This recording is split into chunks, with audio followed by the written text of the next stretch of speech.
No se debe dar ni un paso atrás en el combate contra el robo de combustible. El gobierno de México tiene el compromiso de combatir un delito que afecta a todos los mexicanos. Sabemos que estas acciones te están causando molestias, pero solo serán temporales. El beneficio será permanente. En México sí hay gasolina y estamos reforzando la seguridad de los ductos. Mientras tanto, cientos de pipas llevan combustible a las zonas afectadas. Es un reto monumental, pero juntos podemos superarlo. Ese es nuestro Amigas, compromiso. amigos, muchas gracias de todo corazón por apoyarnos en la lucha contra el robo de combustibles, el llamado huachicol. Es una ilegalidad, una inmoralidad, un acto de corrupción que teníamos que enfrentar. Está costando molestias porque temporalmente va a haber desabasto, transitoriamente tenemos gasolina y diésel suficiente en el país. Hay reservas suficientes de gasolinas.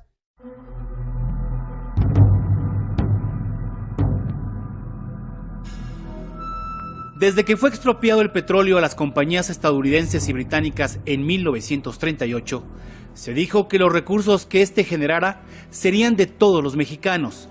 Pero hay quien se lo ha tomado al pie de la letra, aún en contra de su vida. Era el amanecer del 19 de diciembre de 2010. Una explosión en un oleoducto de Pemex cubrió el cielo de San Martín Texmelucan, un poblado a 90 kilómetros de la capital del país. Cuando se hace la investigación de qué es lo que había provocado la explosión de los ductos a la altura de la autopista México-Puebla sobre San Martín Texmelucan, se da la información de que era una toma clandestina que fue mal cerrada. A partir de ese momento, todo el país incorpora una palabra en su diccionario que describe un nuevo tipo de banda del crimen organizado: los ladrones de ductos de gasolina, los famosos huachicoleros. Aquellos choferes de camiones de carga que, igual que los adulteradores de bebidas del siglo pasado, rebajaban su producto con agua para revenderla, ellos, los camioneros, lo hacían con la gasolina de sus tanques. Inició concretamente en el centro del país, estados como Puebla, Hidalgo, el Estado de México, Veracruz. Inicia porque los transportistas, para tener un margen de ganancia, pues adulteraban la gasolina que compraban, vendían la gasolina buena, la vendían en mercados negros, y este proceso hasta el día de hoy sigue presente. 5 años después de la tragedia de Texmelucan, se descubre que no es un asunto aislado y, lo más grave, la autoridad está involucrada. En junio de 2015, cuando es detenido por elementos del ejército mexicano, el entonces director de la Policía Estatal, Marco Antonio Estrada. Marco Antonio Estrada fue detectado custodiando 37 camionetas que tenían pues litros y litros de hidrocarburo robado en la zona de Tepeaca. México cuenta con una red tendida de 17,000 kilómetros de ductos a lo largo de todo su territorio, por la que Pemex transporta petróleo crudo, gas y gasolinas.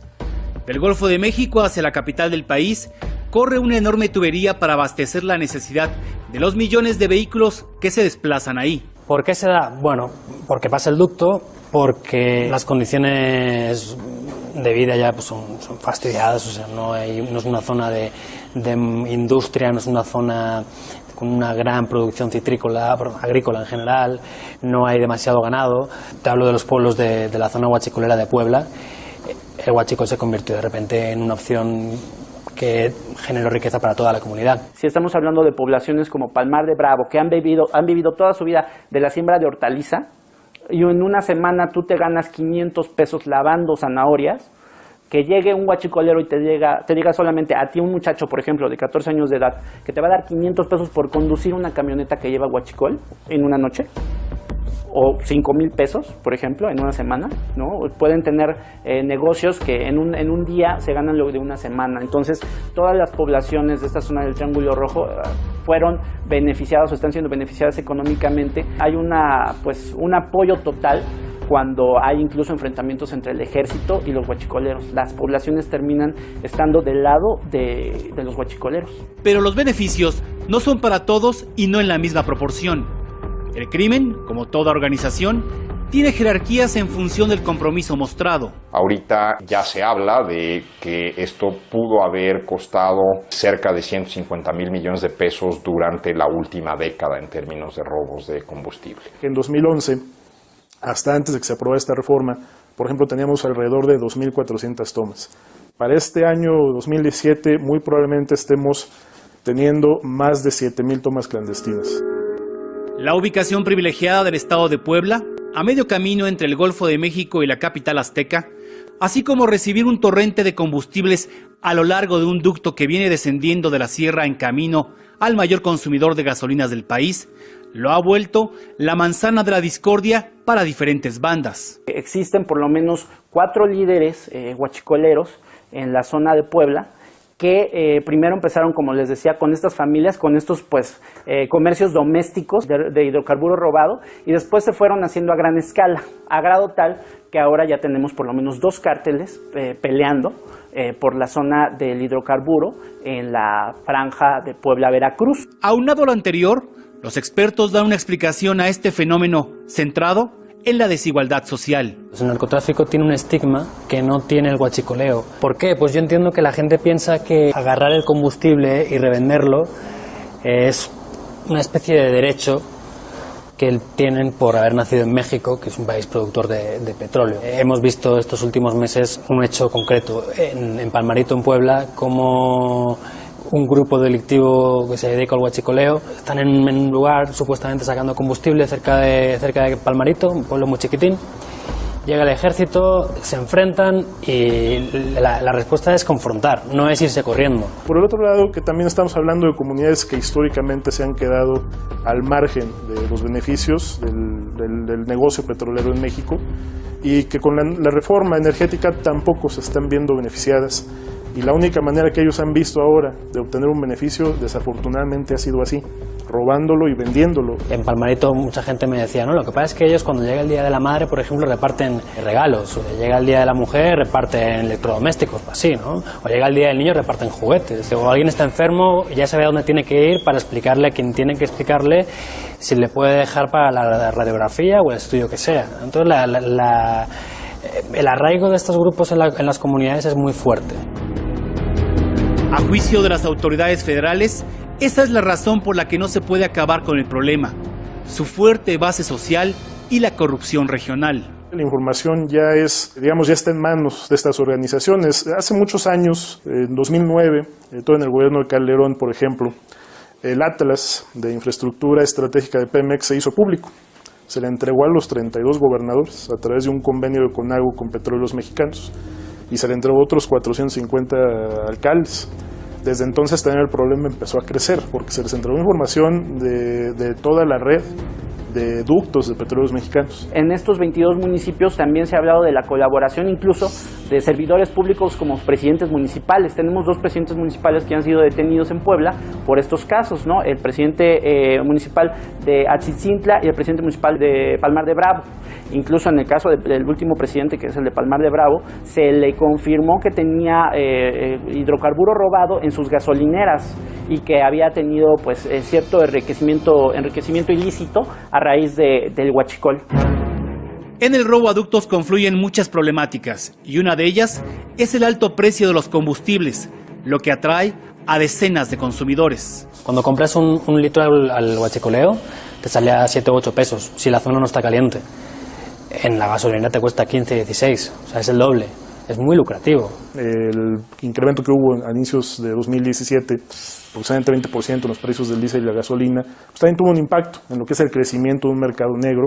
La gente se está yendo a surtir. Los grandes consumidores, tanto transportistas como industriales, también lo que más se roba en el país es el diésel.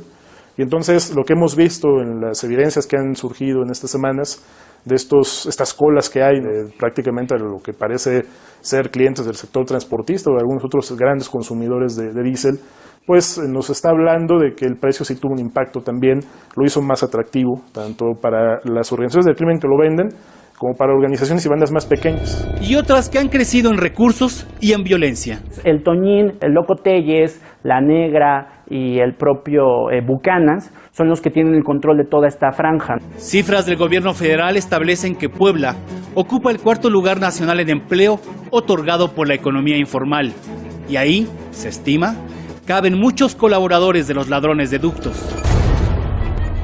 Ante el desbordamiento del problema y el tibio éxito de las Fuerzas Armadas, los expertos urgen al gobierno a dar soluciones a más largo plazo. Lo que nosotros percibimos es que piensa que esto lo corregirá el mercado, que en la medida en que entren más participantes y los precios se abaraten, será una actividad menos rentable para los grupos del crimen. Pero dos cosas, no vemos ni que los precios vayan a disminuir, ni mucho menos que el crimen organizado deje este negocio o pierda interés en él, mucho menos con el proceso de apertura que está por venir, ¿no? La respuesta armada tiene que existir en un primer momento, cuando el problema sale de control. Entiendo que es una buena idea llevar al ejército o a la marina o a la policía federal, que mejor esté preparada para la situación. Sirve, funciona, es una opción que vale para 2-3 semanas, a medio plazo en todo caso, pero que a largo plazo no funciona. Hemos visto con el narco cómo no funciona, han detenido a cabecillas en todas partes, ya tenemos miles de grupos que respetan o no las siglas de las que provenían. Lo que va a arreglar este problema es mejores reglas para el control de la delincuencia, especialmente a nivel de estados y municipios. Los gobernadores tienen mucha responsabilidad en este tema, en mi particular punto de vista. Ellos son quienes deben garantizar que se respete la Constitución Nacional en sus regiones, ellos son los que tienen que garantizar el orden público y que no haya estas actividades de delincuencia. De no hacerlo, no solo los estados del centro del país, sino todo México, puede irse literalmente paralizando porque el motor de la economía está en manos de los ladrones de gasolina.